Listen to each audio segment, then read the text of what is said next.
Powhatan land in which we lived, they were my equal. On the seas to the east, it would be a different matter, but I knew I would never sail to see my brother Footer and the rest of the clan. They were still in my heart, my head and my dreams, but I would never see them in the flesh.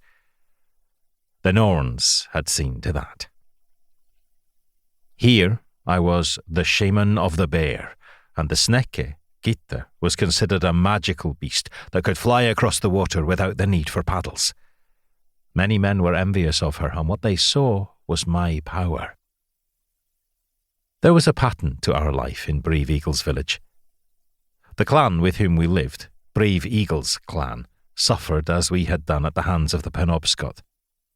Our vengeance raid to rescue the captives from the Penobscot up the Mahickentuck River had ended that threat, but his clan was one of the smaller clans in the Powhatan tribe. They hunted the lands and they raised crops, but it was my sons and me who sailed to harvest the rivers, and when the weather was benign, the sea. We brought in far more than we would ever need, and so the clan prospered, for there was always food. We were skilled at what we did. We used nets and spears to hunt for fish.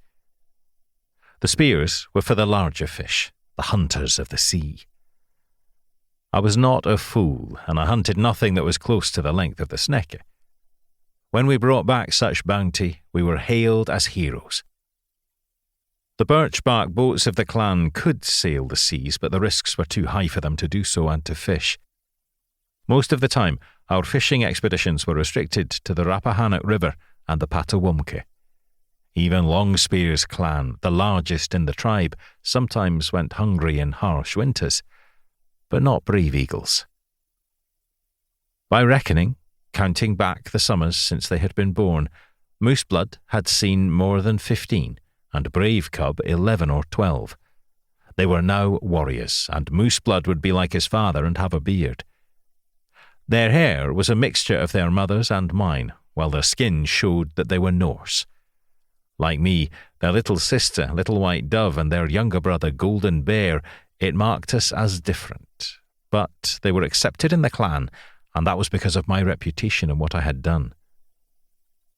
I now had the luxury of watching my two sons as they steered and took in the sail or let it out. They were both competent helmsmen. I was almost a man of leisure. The time had gone when I watched them nervously for a mistake. The three of us were also dressed in the same way. Our paler skin meant that we wore tunics made of hide as well as hide leggings. Sadly, my sealskin boots were long gone, and I now wore, as did my sons, moccasins, but they were not as useful as sealskin boots.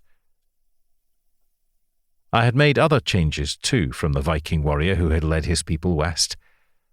I had finally melted down the male Barney.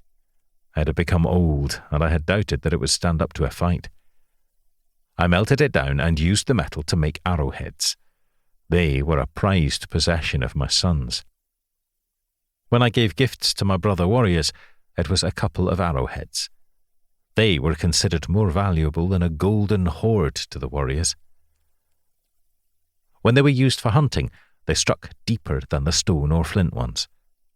We always recovered them. I had left my helmet in case I needed it for war. I kept it in a bag of sand to stop it from rusting. That and my bear skin, one when I had slain the bear on Bear Island, I had kept. They had helped us to rescue the captives taken by the clan of the Hawk. The skin was showing its age, but it marked me as what my new clan called the Bear Shaman. That day, as we sculled around the river, had been a good one. We knew where the fish would bite, and we had a net to catch them. With the wind behind us, we had sailed well upstream, and we were almost ready to turn around, for the well of the Sneke was full of fish when the Norns spun. We were some miles from our home, but the voyage back would be easier, for we would have the current with us. I was amazed at the size of this river, for in places it appeared as wide as a sea.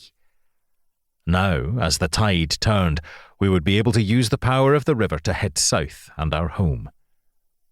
The rest of Brave Eagle's clan marvelled that we could do so. They could have paddled as far upstream as us, and they could have fished, but they would have been exhausted had they.